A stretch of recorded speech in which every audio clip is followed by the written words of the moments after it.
My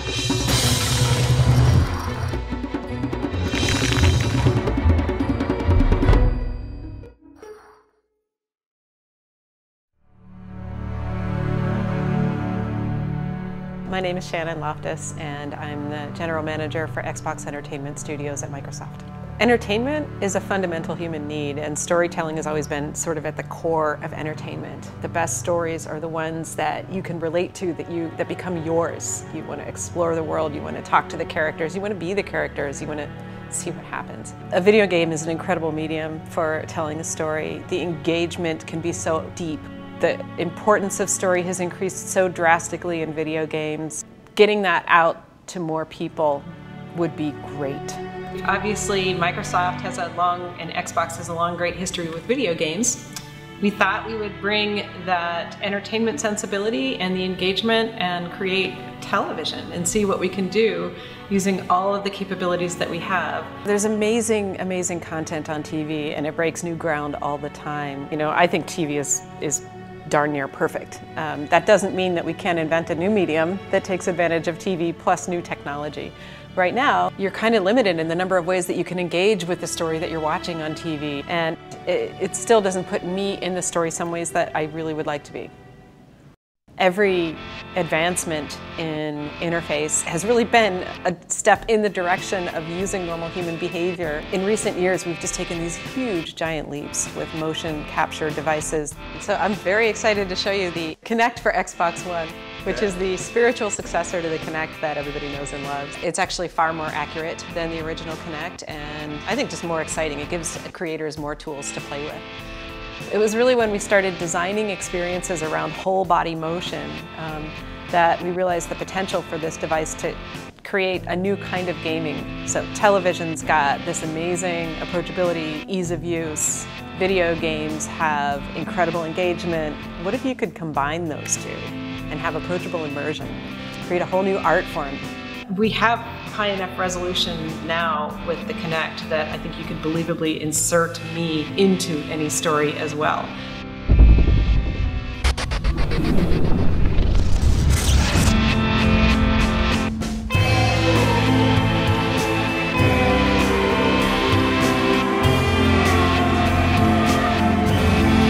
Approachable immersion is story delivered in such a way that I'm in it. I'm part of the world, I'm engaging with characters, I might even be making decisions about how it comes out, but it all happens so completely naturally. I don't have to think about it, I don't have to learn button sequences, I don't have to do anything unnatural to explore the story the way that I want to. And what could we do if there weren't that kind of hardware and technological barrier between me and my content? We can bring these experiences to the living room, we can bring the living room into the experiences. Remember, the Kinect is a camera. Imagine watching a horror movie where a killer is making his way house to house to house, and you realize that the room that he's just snuck into is your living room, and you realize the person sitting on the couch is actually you. I have a very strong opinion about interactivity in television, which is that it should be 100% opt-in.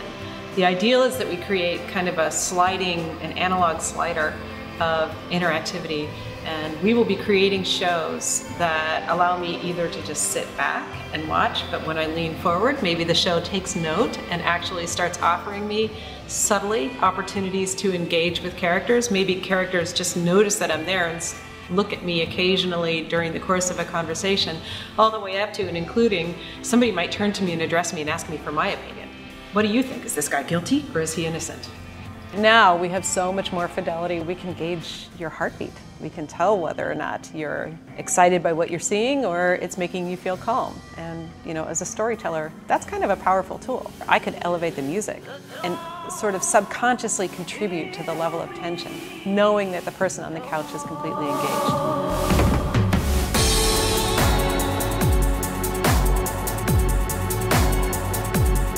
We can tell many, many more facial expressions, and we can even tell if you're not paying attention. So imagine being able to pause the story if the person on the couch is actually distracted. I think one of the key emotions that cause anybody to hang out until the end of the story is curiosity. How's it going to come out? Imagine if you can take that curiosity, which is natural, I think it's a core part of the human psyche, and turn that into a storytelling element.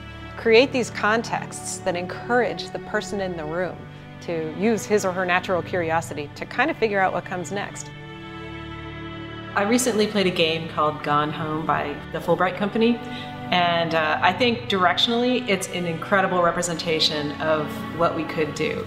It's a game where you come home expecting your family to be eagerly awaiting you, but the house is empty, and you have to find out what happened just by doing what any normal person would do, which is explore. You wander around, you open drawers, you pull out pieces of paper, you leave no door unopened, and through the course of exploring the house, the story of your family over the past year is revealed to you.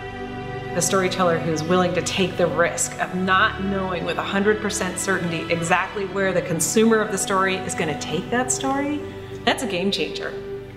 Entertainment is a fundamental human need, and entertainment is all around us, but we know that not all forms of entertainment are created equal. The types of entertainment that have the most benefit and that are the most engaging are the ones where you totally lose track of time and place. You forget where you are. I feel like we can make that happen all the time with some of the tools that we have at our disposal now. This is the future of storytelling.